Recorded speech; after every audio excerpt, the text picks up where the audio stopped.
hati-hati ketidakpastian itu, mengenai ketidakpastian ini. Dan tiap hari kita selalu diingatkan, dan kalau kita baca, baik di media sosial, di media cetak, semuanya, media online, semuanya mengenai resesi global. Tahun ini sulit, dan tahun depan sekali lagi saya sampaikan,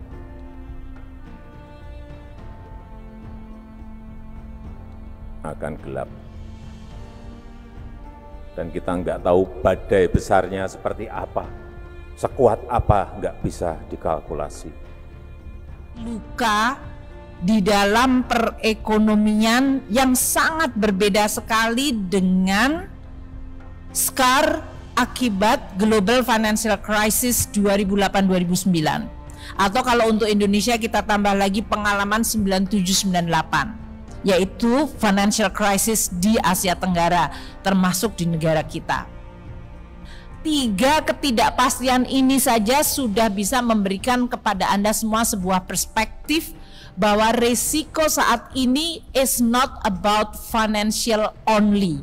Walaupun ketiga sumber tadi, yaitu pandemi, climate change, dan geopolitical, semuanya akan bermuara kepada keuangan. Dari berbagai laporan yang kami lihat, kondisi geopolitik ini masih sangat berpengaruh dalam beberapa waktu ke depan, dan tidak dapat kita hindari bahwa itu akan menekan dunia secara global. Harga pangan strategis masih perlu menjadi perhatian, terutama pasca penyesuaian harga BBM.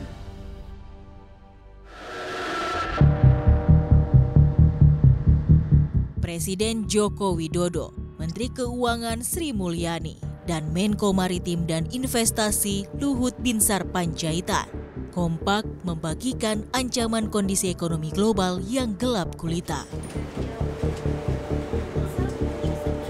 Ketiganya mengungkapkan situasi dunia yang terancam resesi bahkan krisis mengerikan dan mengancam pemulihan ekonomi Indonesia.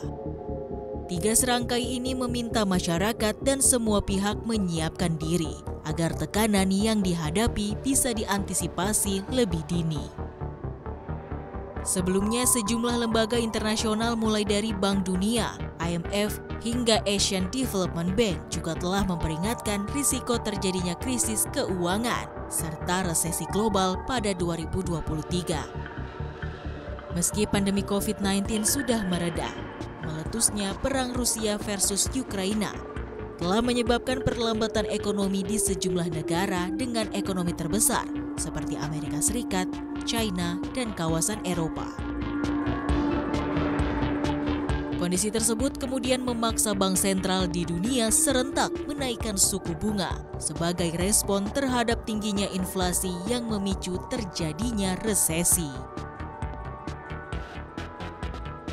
Terbaru, Bank Sentral Amerika Serikat The Fed resmi menaikkan suku bunga acuan sebanyak 75 basis point menjadi 3,25%. The Fed sudah menaikkan bunga acuan 300 basis point sejak awal 2022 untuk merespon inflasi yang mencapai 8,3%. Sejalan dengan The Fed, Bank Indonesia juga turut menaikkan suku bunga acuan selama 2022, yaitu sebanyak 75 basis point menjadi 4,25%. Kenaikan suku bunga acuan BI ini biasanya akan direspon perbankan dengan menaikkan bunga simpanan dan kredit. Gubernur Bank Indonesia Peri Warjio beralasan, kenaikan suku bunga acuan dilakukan guna mengendalikan tingkat inflasi, di mana inflasi pada September mencapai 1,17%, tertinggi sejak 2014 terakhir.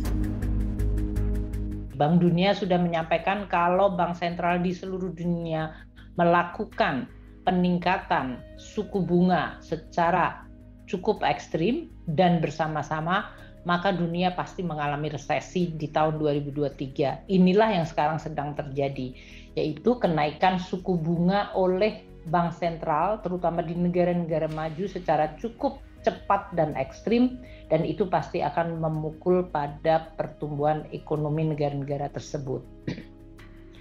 Oleh karena itu, kita juga harus antisipasi terhadap kemungkinan kinerja perekonomian dunia yang akan mengalami pelemahan akibat inflasi tinggi dan kenaikan suku bunga ini.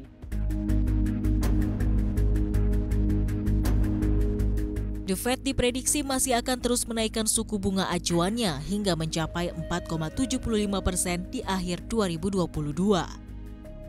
Suka tidak suka, kenaikan suku bunga The Fed pasti akan berdampak ke ekonomi Indonesia. Kenaikan suku bunga yang terus terjadi memancing ketidakstabilan pasar keuangan global. Ini juga turut memicu aliran modal keluar di sejumlah negara berkembang. Di samping itu, nilai tukar mata uang di berbagai negara juga mengalami tekanan yang cukup berat, tak terkecuali Indonesia. Kondisi atau ketidakpastian global di mana berbagai lembaga keuangan internasional sudah mengkonfirmasi bahwasanya tahun 2023 kondisinya gelap, ya disebut gelap. Artinya ketidakpastiannya begitu tinggi, bahkan disebut terancam kondisi stagflasi di mana perekonomian terkontraksi, mengalami perlambatan, sementara di sisi lain mengalami inflasi yang tinggi. Ya.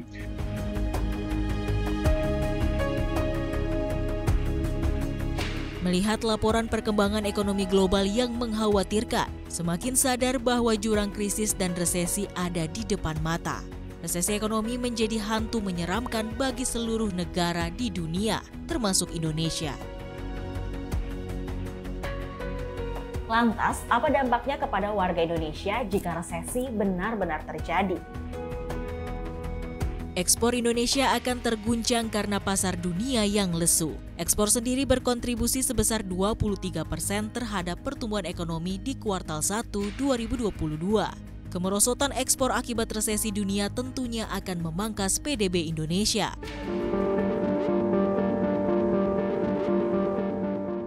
Maka saat ekspor kemudian menjadi lesu, dampaknya akan terasa bagi eksportir. Permintaan yang sepi akan mempengaruhi pendapatan perusahaan. Di sisi lain, beban operasional tetap harus berjalan seperti listrik, sewa gedung, dan karyawan. Biasanya untuk mengurangi beban, kapasitas produksi pun dikurangi mengikuti permintaan yang turun. Selain itu, karyawan pun menjadi korban dengan adanya pemotongan gaji. Bahkan lebih parah, adanya pemutusan hubungan kerja atau PHK. Akhirnya daya beli pun semakin rendah karena pendapatan yang terpotong atau bahkan terputus. Tingkat pengangguran pun menjadi bertambah. Sudah pasti saat pendapatan berkurang, pengeluaran hanya terbatas untuk memenuhi kebutuhan pokok saja. Masalah semakin rumit ketika ada utang yang belum dibayar dan sudah segera jatuh tempo. Gali lubang, tutup lubang. Atau meminjam untuk menutup pinjaman akan jadi pilihan yang umum untuk segera membayar utang yang akan jatuh tempo. Apalagi saat terjadi resesi, menjual aset di harga terbaik akan sulit.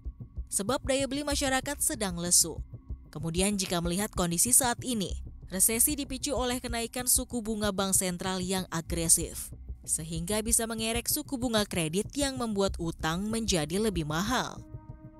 Di sisi lain, bunga deposito pun akan bisa naik, yang membuat investasi di bank lebih menguntungkan dibandingkan investasi di aset resiko yang akan terpukul. Jika daya beli masyarakat terpukul karena pendapatan yang berkurang, hal ini beresiko meningkatkan angka kemiskinan. Untuk Indonesia sendiri saat ini jutaan masyarakat kelas menengah ke bawah Indonesia masuk ke dalam jurang kemiskinan. Hal ini merujuk pada laporan World Bank East Asia and the Pacific Economic Update pada Oktober 2022. Penambahan masyarakat miskin di Indonesia karena adanya perubahan basis perhitungan yang dilakukan World Bank, yakni menjadi berdasarkan Purchasing Power Parties pada 2017. Pada P3 2017, Bank Dunia menetapkan garis kemiskinan ekstrim yaitu $2,15 Amerika Serikat per orang per hari. Dari sebelumnya di P3 2011 hanya $1,90 Amerika Serikat per hari. Sementara untuk kelas penghasilan menengah ke bawah dinaikkan oleh Bank Dunia menjadi $3,65 Amerika Serikat per orang per hari, dari yang sebelumnya $3,20 Amerika Serikat per hari. Sedangkan garis kelas berpenghasilan menengah ke atas direvisi dari 5,50 dolar Amerika Serikat menjadi 6,85 dolar Amerika Serikat. Ada sebanyak 13 juta orang kelas menengah bawah di Indonesia yang turun level menjadi miskin. Sedangkan untuk kelas menengah atas yang turun kelas mencapai 27 juta orang.